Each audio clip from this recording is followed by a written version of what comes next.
त्या संघटना वाढवण्यासाठी तो कमी पडतो.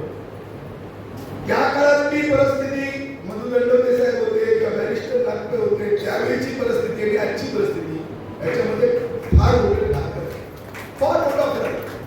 आणि ती आयुध घेऊन जर आपण निवडणुकीच्या लढाईला जर सामोरे गेलो तर आपल्याला यश त्या ठिकाणी मिळणार नाही.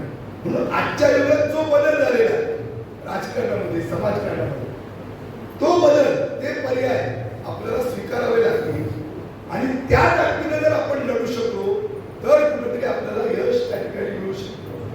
आणि म्हणून मी माझ्या नेत्याला सांगणे एवढं आहे की एवढे सगळे संघर्ष होऊन सुद्धा, एवढं सगळं पराभव पचून सुद्धा आजही तळागाळामध्ये माझा शिवसैनिक तितक्या ताकदीनं उभा आहे. त्याला नेतृत्वाबद्दल विश्वास आहे आणि त्यालाही वाटतं कधी ना कधी या प्रवृत्तीच्या विरुद्ध मी उभा राहील ठामपणानं आणि माझं नेतृत्व, माझा पक्ष मला मदत करेल आणि मी कुठेतरी यशस्वी होईल, हा विश्वास त्या माझ्या सामान्य शिवसैनिकांमध्ये आहे.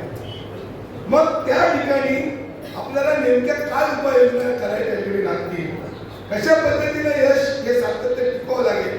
असतात काळ जीवनामध्ये अनेक चढ उतार येतात, पण त्या चढ उतारामध्ये आपण ज्यावेळी आपण उंचावर असतो त्यावेळी आपण त्या सामान्य कार्यकर्त्या, ज्या कार्यकर्त्यांना आपल्याला त्या शिखरापर्यंत घेऊन पोहोचवलंय त्याची किंमत आपण ठेवत नाही, त्याची किंमत त्या कार्यकर्त्याची ठेवत नाही. आणि म्हणून आपण चढावावर परत खाली उतारावर येतो आणि त्या उतारावर सुद्धा असताना जो कार्यकर्ता आपल्याबरोबर प्रामाणिक असतो त्याची तरी किंमत आज तरी त्या ठिकाणी झाली